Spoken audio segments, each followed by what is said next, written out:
Hello అండి, welcome to my channel Lasya creativity and foodie vlogs. Welcome back to our new vlog అండి. ఇంతవరకు నా ఛానల్ని సబ్స్క్రైబ్ చేయని వాళ్ళు ఉంటే వెళ్ళి సబ్స్క్రైబ్ చేసుకోండి. పక్కనే ఉన్న బెల్ ఐకాన్ని క్లిక్ చేయండి సో దట్ నేను ఏ వీడియో పెట్టినా మీకు వెంటనే నోటిఫికేషన్ అయితే వస్తుంది. ఈరోజు రెసిపీ వచ్చేసి ఉల్లి వడలండి. మనం రెగ్యులర్గా చేసుకునే ఉల్లి పకోడీ కాకుండా ఇలా ఒకసారి వడలాగా ట్రై చేసి చూడండి. చాలా టేస్టీగా ఉంటుందండి, వెరైటీ లాగా కూడా అనిపిస్తుంది. మనం దీనికోసం 4 ఉల్లిగడ్డలను తీసుకొని సన్నగా తరుక్కొని పెట్టుకోవాలండి. 2 క్యారెట్ ముక్కలను కూడా తీసుకొని ఇలా తురుముకొని పెట్టుకోవాలి. క్యారెట్ అయితే ఆప్షనల్ అండి, ఇలా మొత్తం తురిమేసుకొని పెట్టుకోవాలండి. క్యారెట్ అయితే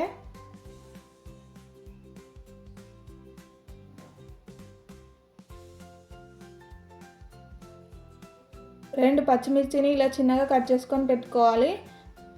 చిన్న అల్లం ముక్కనైతే ఇలా చిన్నగా చాప్ చేసుకొని పెట్టుకోవాలండి.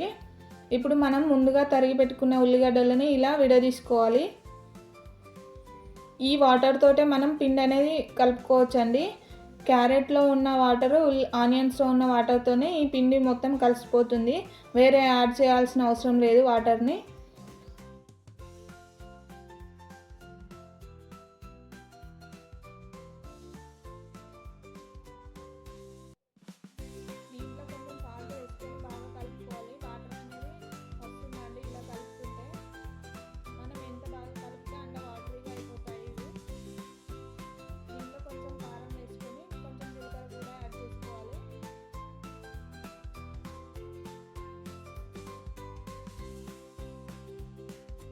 వీటన్నింటిని బాగా కలుపుకోవాలండి.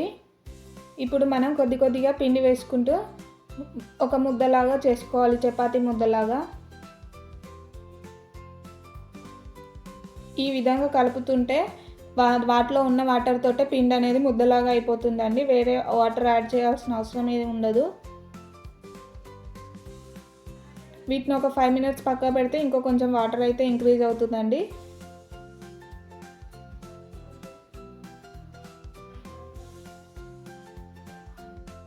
ఇది ఒక 5 మినిట్స్ పక్కన పెట్టుకొని ముందుగా స్టవ్ ఆన్ చేసుకొని ప్యాన్ అయితే పెట్టుకోవాలి. ఆయిల్ వేసుకొని ఆయిల్ను లో ఫ్లేమ్లో మాత్రమే వేడి చేసుకోవాలండి. మీకు సరిపడా ఆయిల్ని అయితే వేసుకోండి. ఒక 5 మినిట్స్ తర్వాత చూస్తే కొంచెం వాటర్ అయితే ఇంక్రీజ్ అయినాయి. దీన్ని చపాతీ ముద్దలాగా కలుపుకొని ఇలా రౌండ్లుగా చేసుకొని వడల్లాగా ఒత్తుకోవాలి. ఈ విధంగా ఒక్కొక్కటిగా చేసుకోవాలండి.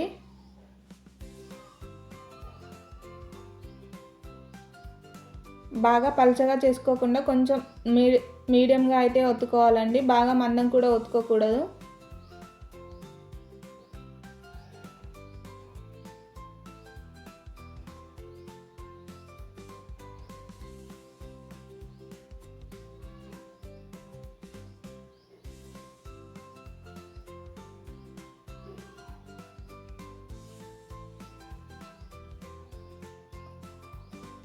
ఈ విధంగా వడలు అయితే చేసుకోవాలండి.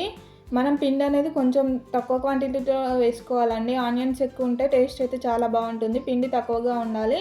ఇప్పుడు మనం ముందుగా చేసి పెట్టుకున్న వడలని హీట్ అయిన ఆయిల్లో ఇలా ఒక్కొక్కటిగా వేసుకోవాలి.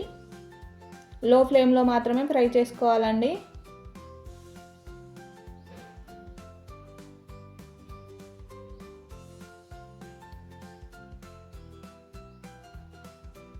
ఒక సైడ్ కొంచెం కాలిన తర్వాత మాత్రమే దీన్ని టర్న్ చేసుకోవాలి.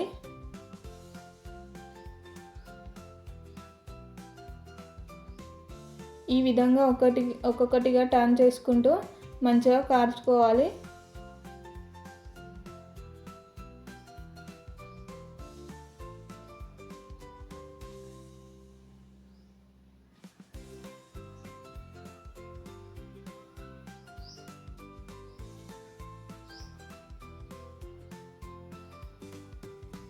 హై ఫ్లేమ్లో అయితే కాల్చుకోకూడదు, ఆనియన్స్ అనేవి పచ్చిగా ఉంటాయండి.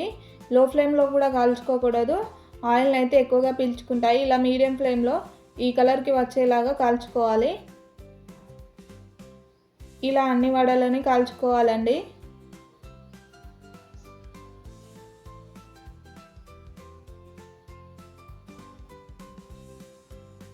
ఇప్పుడు ఒక్కొక్కటిగా తీసుకొని పక్కన పెట్టుకోవాలి.